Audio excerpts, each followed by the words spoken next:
নমস্কার, আমি আলপনা। আলপনা home cooking এ আপনাদের সকলকে স্বাগত। আমি আজকে আবার নতুন একটা রেসিপি বানিয়েছি।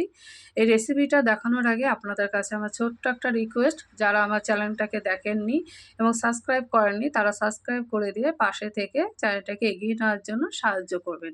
এখানে আমি ২৫০ গ্রাম মতন বথুয়া শাক বা বেলে শাক নিয়েছি। শাকটাকে আমি ভালো করে বেছে নিয়ে একটা পাত্রের মধ্যে নিয়ে সেটাকে আমি ৫ থেকে ৬ বার ধুয়ে নিয়েছি। কারণ শাকের মধ্যে প্রচুর পরিমাণে বালি থাকে এই শাকে। আর নিয়েছি কিছু পরিমাণ এর মধ্যে ধনেপাতা। কারণ যখন আমি শাকটাকে মিহি করে কাটবো তখন এই ধনেপাতাগুলো কাটা হয়ে যাবে এর সঙ্গেই। তাহলে খেতে খুব টেস্টি হবে সেইজন্য। এবং কেটে-কুটে আমি সাইডে একটা পাত্রের মধ্যে রেখে দিলাম। এবার অন্যদিকে উনানের মধ্যে একটা কড়াইতে আমি ১ টেবিল চামচ সরষের তেল দিয়ে দিয়েছি। তেল গরম হয়ে আসলে এখানে ১/২ চামচ রাঁধুনি ফোড়ন দিয়ে একটা মাঝারি সাইজের পেঁয়াজ আমি মিহি করে কেটে দিয়ে দিলাম। আর ৫ থেকে ৬ টা রসুনের কোয়া, ৪ টে কাঁচা লঙ্কা থেঁতলে দিয়ে আমি কিছুক্ষণ নাড়িয়ে-চাড়িয়ে নিয়ে লাল, লাল হয়ে আসলে পরে তখন আমি ১/২ চামচ লবণ আর ১/২ চামচেরও কম হলুদ গুঁড়ো দিয়ে দিলাম। এখানে আমি একটা মাঝারি সাইজের বেগুন নিয়েছি, সাদা বেগুন। আপনারা যেকোনো বেগুনই এখানে দিতে পারবেন। আর বেগুনটাকে আমি টুকরো টুকরো ছোট করে কেটে নিয়েছি, একটু কেটে আমি এর মধ্যে দিয়ে দিলাম। দেওয়ার পর আমি বেগুনটাকে কিছুক্ষণ নাড়িয়ে-চাড়িয়ে নিয়ে ১০ মিনিটের জন্য একটা ঢাকনা দিয়ে ঢেকে রেখে দেবো।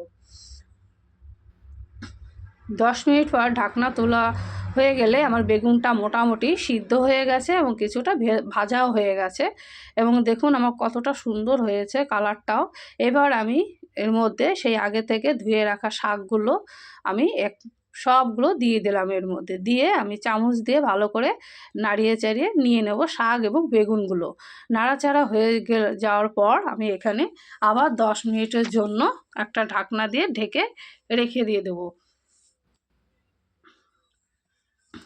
১০ মিনিট পর ঢাকনা তোলার পর আমার শাকটাকে প্রচুর পরিমাণে জল বেরিয়ে আসবে। এই যে বেরিয়ে এসছে প্রচুর পরিমাণে জল, এবং জলটাকে শুকিয়ে নেব এবং আমি শাক আর বেগুনটাকে ভালো করে নেড়েচেড়ে নিয়ে আর শাকটা অনেকটাই মজে এসছে। এবার আবার কিছুক্ষণের জন্য ঢাকনা দিয়ে ঢেকে দেব, যেই ধরুন ৫ থেকে ৬ মিনিটের জন্য।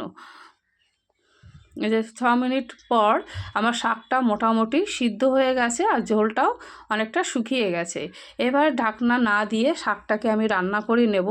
এবার শাকটা আমার ঝোলটা মোটামুটি শুকিয়ে গেছে এবং শাকটা পুরোপুরি রান্না হয়ে গেছে।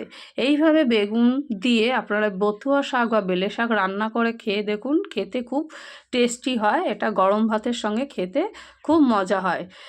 এবং আমার এই শাকটা হয়ে যাওয়ার পর একটা পাত্রের মধ্যে আমি নামিয়ে নিলাম। তো বন্ধুরা, এই রেসিপিটা আপনাদের কাছে কেমন লেগেছে আমাকে কমেন্ট করে অবশ্যই জানাবেন, এবং পরবর্তী ভিডিও দেওয়া পর্যন্ত আপনারা প্রত্যেকেই সুস্থ ভালো থাকবেন। আর যদি কোনো ভুল ত্রুটি হয়ে থাকে ক্ষমা সুন্দর দৃষ্টিতে আপনারা আমার দেখবেন এবং পাশে থাকবেন এগিয়ে নেওয়ার জন্য।